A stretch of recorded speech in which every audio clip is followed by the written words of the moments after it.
महाप्रभु श्रीरामकर पाद पद्मरे कोटि प्रणाम जनाई तांकर गाथा किछिटा ए अधम वर्णना करने को जाऊे। प्रभु श्रीराम को मर्यादा पुरुषोत्तम कहा जाए। कारण कौन? कारण प्रभु जिते अवतार नहीं थे सेतबले से प्रत्येक कार्य को ए सारा संसार जितक कार्य से करुले ମର୍ଯ୍ୟାଦା ଭିତରେ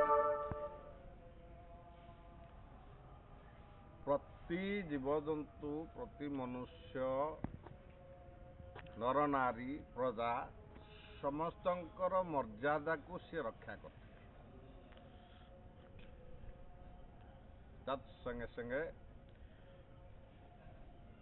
ତାଙ୍କର ରାଜକାର୍ଯ୍ୟ ସ୍ୱତନ୍ତ୍ର ଥିଲା, ତାହା ବି ମର୍ଯ୍ୟାଦାପୂର୍ଣ୍ଣ ଥିଲା ପ୍ରଜାମାନଙ୍କ ନିମନ୍ତେ। କେବଳ ସେତିକି ନୁହେଁ, ମା ଶବରୀଙ୍କ ଠାରୁ ସେ ବି ମର୍ଯ୍ୟାଦାପୂର୍ଣ୍ଣ ଭାବରେ ତାଙ୍କୁ ଭକ୍ତର ସମ୍ମାନ ଦେଇଥିଲେ, ତାଙ୍କ ଅଇଁଠା ଖାଇଥିଲେ। ମା ଅହଲ୍ୟାଙ୍କୁ ପୁନଶ୍ଚ ପାଷାଣରୁ ତାଙ୍କର ସ୍ୱଶରୀରକୁ ଫେରେଇ ଆଣିଥିଲେ। ତେଣୁ ଏ ବିଷୟରେ ଆପଣମାନେ ସମସ୍ତେ ଜାଣନ୍ତି।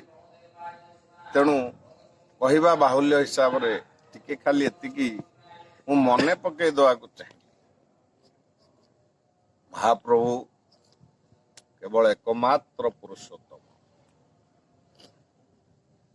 ଆମେ ଆଜିକା ଡେଟ୍ରେ ବହୁତ ପୁରୁଷୋତ୍ତମ ନାଁ ଦେଇ ଦେଇଛେ। ଏଇଟା କ'ଣ ଠିକ କି? କିଏ ନାଁ ନିଜର ରଖି ସାରିଲେଣି ଶ୍ରୀମଦ, କିଏ କହିଲେଣି ମୁଁ କୃଷ୍ଣ, କିଏ ଦ୍ୱିତୀୟ କୃଷ୍ଣ ଲେଖିଲେଣି ବୋଲେଇଲେଣି, କିଏ କହିଲେଣି ମୁଁ କୈଳାସପତି।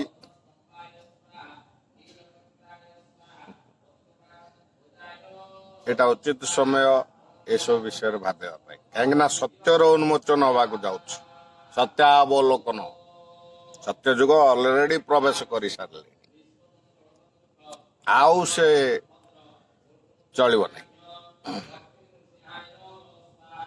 ଯଦି ଆପଣ କୈଳାସପତି, ତାହେଲେ ବିଷ ପିଇକି ଦେଖାନ୍ତୁ। ଯଦି ଆପଣ କୈଳାସପତି, ସର୍ପ ଗୋଡାନ୍ତୁ ନା, ଆମେ ଦେଖିବା, ଆମେ ମୁଣ୍ଡିଆ ମାରିବା।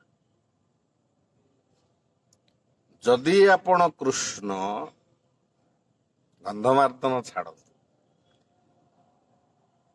ଗୋଟିଏ ଇଟା ଏଇ କାଳି ଆଙ୍ଗୁଠିରେ ଧରିକି ଟେକିକି ଦେଖାନ୍ତୁ, କଣ୍ଟାଏ ଧରିକି।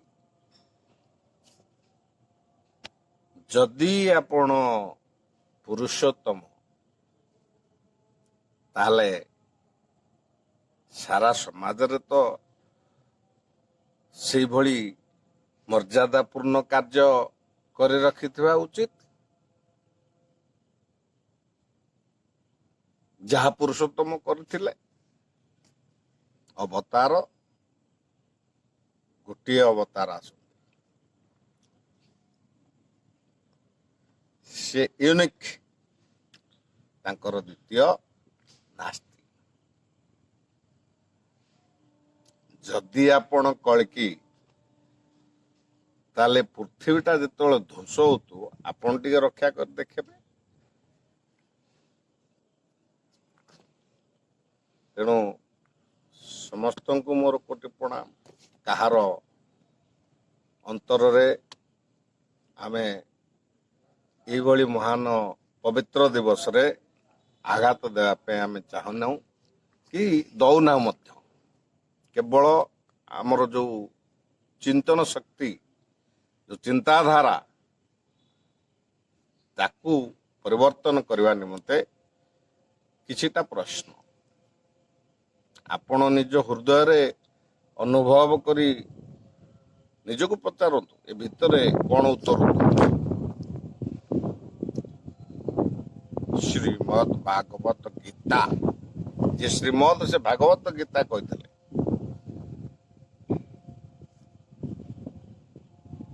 ତେଣୁ ଆପଣଙ୍କର କୋଉ ଗୀତା ଲେଖା ହେଇଛି? ପଞ୍ଚସଖା ଆସିଥିଲେ, ତାଙ୍କର ଲକ୍ଷ ଲକ୍ଷ ପୁସ୍ତକ ଲେଖା ହେଇଛି, ସେ ବିଷୟରେ ବର୍ଣ୍ଣନା ଅଛି। ତେଣୁ ଏ ସମୟରେ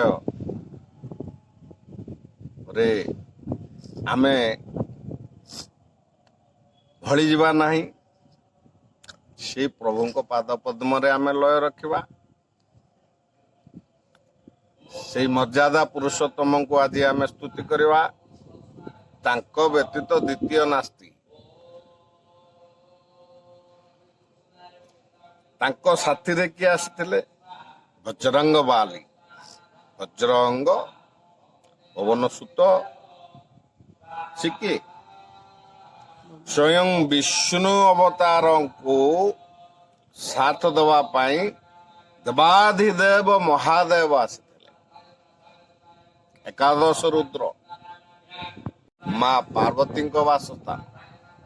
ତାଙ୍କ ହୃଦୟରେ ପ୍ରଭୁ ସୀତାରାମ, ହରି ଆଉ ହରଙ୍କର ମିଳନ ପ୍ରତି ଯୁଗ ଅବତାରରେ ହେଇଛି। ତେଣୁ ଯୋଉମାନେ ଅବତାର ବୋଲି କହୁଛନ୍ତି ନିଜକୁ, ସେମାନେ ଯଦି ହରି କହୁଛନ୍ତି ତାହେଲେ ହରକୁ ଦେଖାନ୍ତୁ, ଆଉ ଯଦି ହର କହୁଛନ୍ତି ତାହେଲେ ହରିକି ଦେଖାନ୍ତୁ, ଚିହ୍ନାନ୍ତୁ। ଏବଂ ଆମେ ଯୋଉ ପ୍ରଶ୍ନ କଲୁ ସେ ପ୍ରଶ୍ନର ଉତ୍ତରକୁ ପ୍ରତିପାଦିତ କରନ୍ତୁ ସମାଜ ଆଗରେ, ସାରା ସମାଜ ଆଗରେ। ବର୍ତ୍ତମାନ ସମାଜରେ ସମସ୍ତେ ରାସ୍ତା ଭୁଲି ଯାଇଛନ୍ତି। ସମସ୍ତେ ଦୁଃଖ କଷ୍ଟ ଏସବୁ ଲାଘବ କରିବା ପାଇଁ କୋଉଠି ନା କୋଉଠି ଶରଣ ପଶି ଯାଉଛନ୍ତି। ତେଣୁ ଆମେ ଯେତେବେଳେ ଏଇ କଥାଟା ଆମେ କହିଦଉଛୁ, ଆମେ ପ୍ରକୃତରେ ସେ ଦୁଃଖ ଲାଘବ କରିବାର ଶକ୍ତି ରଖିଛୁ କି?